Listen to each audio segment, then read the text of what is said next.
Assalamualaikum warahmatullahi wabarakatuh. Perkenalkan, saya Dimas, mahasiswa Universitas Dian Nusantara, ingin mempresentasikan tugas besar saya untuk mata kuliah Sistem Informasi Manajemen atau SIP. Kali ini saya akan membahas terkait SIM di bidang sisi HR Departemen. Apa sih sistem yang dapat digunakan di sistem HR itu, di bidang HR? Itu ada high risk ya, mungkin kita bisa sama-sama paham. Sistem informasi yang dirancang untuk mengelola sumber daya manusia dalam sebuah organisasi. Tujuannya apa? Itu meningkatkan efisiensi, efektivitas pekerjaan, kemudian produktivitas SDM itu sendiri.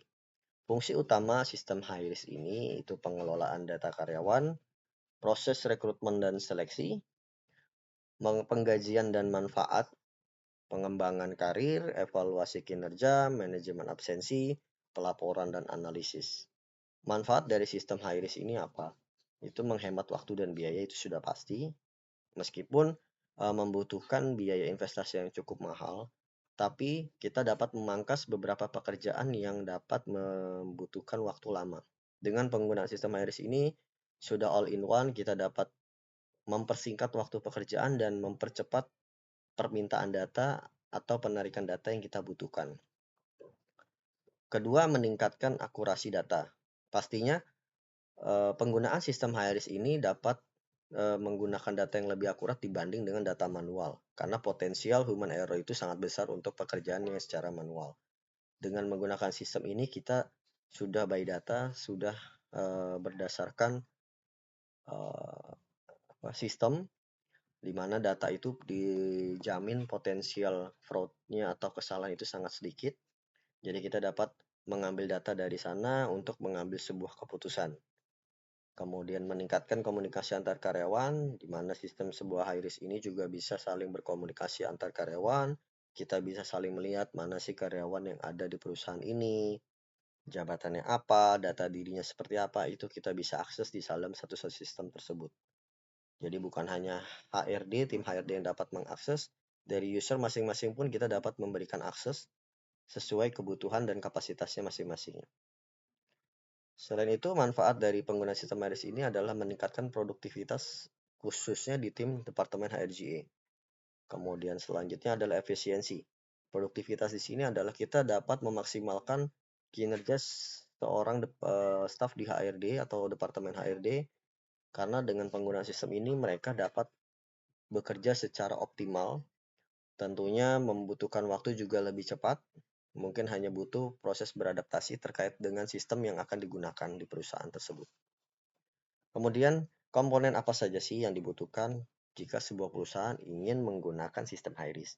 Yang pertama tentunya adalah perangkat keras, perangkat lunak, jaringan atau network, database, dan pengguna atau user karyawan. Banyak saat ini yang menggunakan sistem HIRIS dari berbagai produk. Contoh mungkin yang kita sama-sama ketahui yang sudah mungkin familiar itu ada SAP, itu ada yang berbasis web, terus ada yang berbasis cloud juga, ada berbasis mobile dan hybrid. Itu juga kita bisa, yang saya mungkin saat ini penggunakan juga, saya sudah menggunakan Mekari by Talenta. Talenta by Mekari. Talenta by Mekari ini juga sangat baik. Visualnya itu cukup friendly, mudah dipahami, mudah diimplementasikan. Lalu fitur apa saja sih biasanya yang ada di sistem HIRIS ini? Seperti yang tadi sudah saya sampaikan di awal, biasanya banyak modul-modul yang dapat dimanfaatkan di sistem HIRIS tersebut bagi seorang HRD. Pertama itu adalah modul untuk pengelolaan karyawan, baik dari mutasi, demosi, promosi, itu kita bisa ambil dari sebuah sistem tersebut melalui fitur yang ada. Proses rekrutmen, fitur rekrutmen juga tersedia di sistem HIRIS tersebut.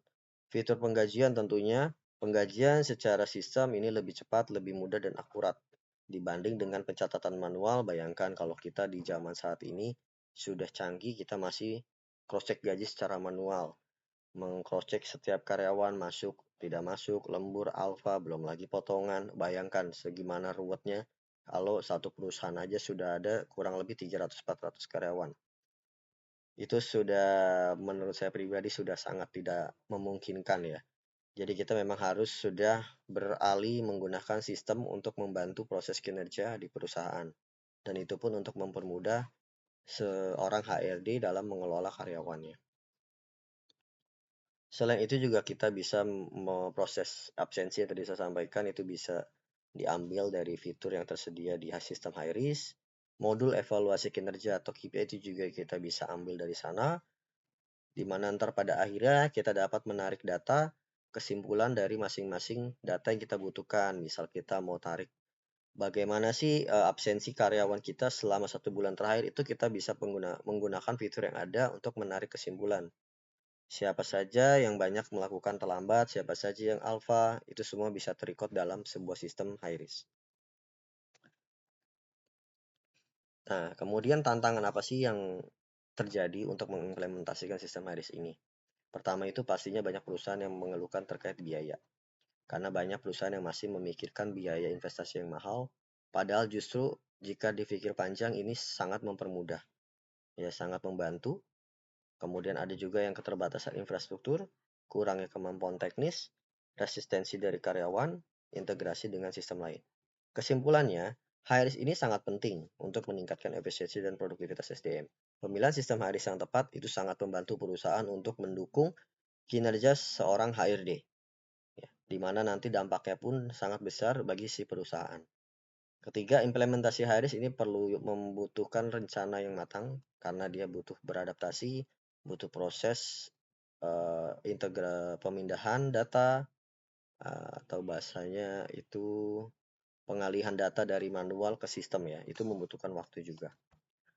Oke, sampai di sini. Terima kasih banyak atas perhatiannya. Semoga apa yang saya sampaikan dapat bermanfaat bagi kita semua. Kurang lebihnya mohon maaf. Wabillahi taufiq wal hidayah. Wassalamualaikum warahmatullahi wabarakatuh. Terima kasih.